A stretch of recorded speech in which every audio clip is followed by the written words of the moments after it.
it's Ann from Ann's Running Commentary. I've had an epiphany. There are moments in our lives that are really defining moments. Those are the moments that we that we just absolutely define ourselves by. And for me, for a long time, that moment happened in Austria. I was attempting my first Ironman. At the time, I didn't think it was an attempt. I thought I was going to just do it. And I had always just done things. It's what I'd done. If I decided I was going to do something, it happened. And somebody had asked me a few days before I left, what happens if you don't finish the Ironman? For those of you who don't know what an Ironman is, it's a 2.4 mile swim, a 112 mile bike, and a 26.2 mile run. So it does make sense that somebody might not finish it, but it did not occur to me that I would be one of those people who did not finish it. So I attempt the Ironman. I am in mile 57 of the bike, and to be honest, I'm pretty sure that what happened was I thought I was going to throw up. I remember that much. So I started to get off my bike. The next thing I remember is looking up into the face of this gorgeous Italian guy and thinking, okay, well, I don't think I'm in heaven, but something has happened. And I look around and I realize the paramedics are walking towards me, and I get back on my bike. I say to them, I don't quit, and the Italian guy helps me back on my bike. I start riding again. And as I'm riding, I'm realizing, oh, this doesn't feel quite right, and my head is spinning, and I go off the road a couple of times with my bike because I'm not really in control of my senses. I have obviously just passed out.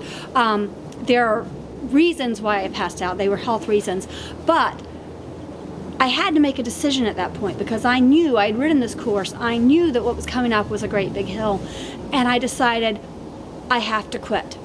And that's how I defined myself. I was a quitter. I didn't define myself any other way. I was a quitter. And for 8 years, I was a quitter. And going into my Ironman last year, I was a quitter. I was sure that I would finish that race, but there was a part of me that still thought, I am a quitter. This is an important thing to think about, because I was saying to my husband this morning after I spent the whole night thinking about this, I could have defined myself a few different ways, and I wish I had, because I think it would have made a difference in my life. I would have been a happier person during those 8 years. I wouldn't have been as afraid. It wouldn't have taken me 8 years to get back out and do the Ironman. I could have defined myself as a person who had a bad race. I had an accident. I was sick and I passed out. I could have defined myself that way. Better yet, though, I could have defined myself as a badass who passed out, had the paramedics there and who were ready to bring me in, but got back on that bike. That's how I could have defined myself, but I didn't. Instead, I defined myself as a quitter. So I thought about that today and how I've been defining myself lately. And the truth is, I've been defining myself as somebody who's gained a lot of weight since Ironman, instead of just defining myself as an Ironman. So today, I want to say to you, you can define those moments. You can make the definition. You're in charge of what your life is. So try to think of those things. Try to think of, okay, I've defined myself by this divorce, if that's your thing.